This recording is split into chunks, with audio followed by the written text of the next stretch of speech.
Hello everyone, नमस्ते, सेवा, welcome back to my another new vlog. So आजको मेरो ब्लग चाहिँ सर्ट एन्ड स्विट एउटा इन्टरभ्यू हुनेवाला छ।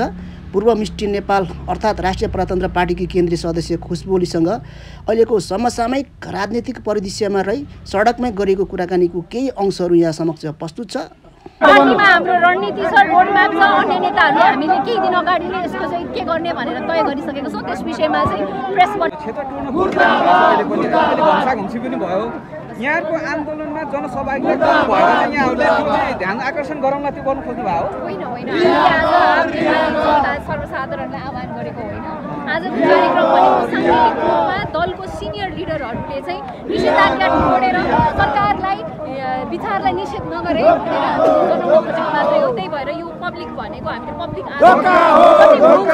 स्फूर्त रूपमा आफै आउनु भएको साथीहरू हो। हामीलाई चाहिँ पार्टीको कार्यकर्ता, हामी चाहिँ केन्द्रीय पदाधिकारीहरू लगायतको नेताहरूले मात्रै यो कार्यक्रम गर्ने भन्ने योजना हो। यो राजा फर्काउने संस्थान अथवा पार्टी भनेको चाहिँ राप्रपा नेपाल त्यसमा हलो चिन्ह भएको भन्ने बुझिएको थियो।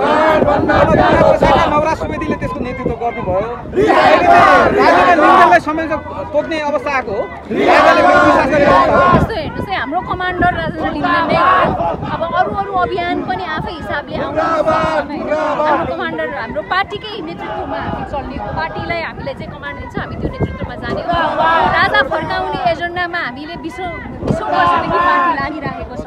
अहिलेको अवस्थामा पनि संस्थाहरूसँगै यो देशमा व्याप्त भएको भ्रष्टाचार छ, त्यसको अन्त्य हुनुपर्छ भनेर यहाँ सडकमा आएको हो। के अहिले शीर्ष दलले चाहिँ किसानका मुद्दाहरूलाई सम्बोधन नगरेको, तपाईँको ब्याज पीडित सहकारी पीडित मुद्दालाई सम्बोधन नगरेको, यो देशमा युवालाई यही राख्नको लागि कुनै योजना नल्याएको, यो देशको अर्थतन्त्र सङ्कटमा छ, सुशासन सङ्कटमा छ, विकास सङ्कटमा छ भनेपछि चाहिँ ती मुद्दाहरूलाई हामीले चाहिँ जनताले चाहिँ स्फूर्त रूपमा सडकमा आएर लिइराखेको छ। एउटा मुद्दा मात्रै हो। यही ठाउँमा चाहिँ तपाईँको 19 दिनदेखि शिक्षकहरूले आन्दोलन गरिराख्नु भएको थियो। उहाँहरूको आन्दोलनमा यी पसलहरू खुल्ला थिए। हजुर, तपाईँहरूको हुन बित्तिकै सरहरू सबै लाइयो।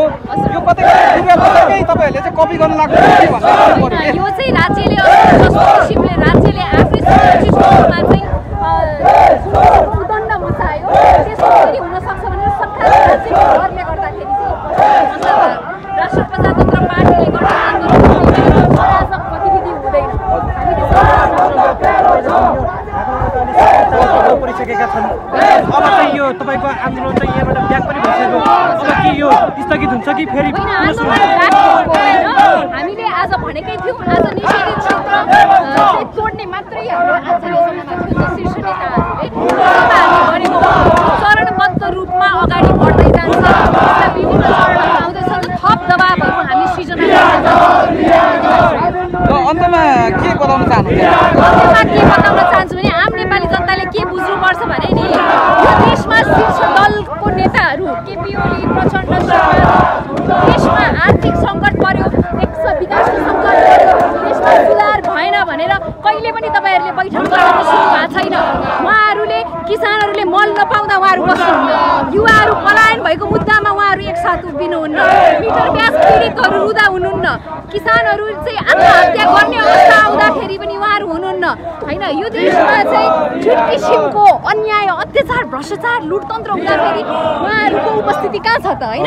शून्य सहनशीलता छैन। नेताहरू कहिले एकसाथ बसेको देखिन्छ भने शीर्ष दलको बैठक भयो, कुलमनलाई हटाउनु पर्यो, शीर्ष दलको बैठक भयो, त्रिभुवन विश्वविद्यालयको उपकुलपति हटाउनु पर्यो, शीर्ष दलको बैठक भयो, अब तपाईँको गभर्नर नियुक्तिमा भागबन्डा मिलाउनु पर्यो, एनसेल काण्डमा भागबन्डा मिलाउनु पर्यो भनेपछि यो देशको शीर्ष दलको बैठक देशको विकास र समृद्धिको लागि होइन कि उहाँहरू चाहिँ देशको भागबन्डाको लागि मात्र एकत्रित हुनुपर्छ।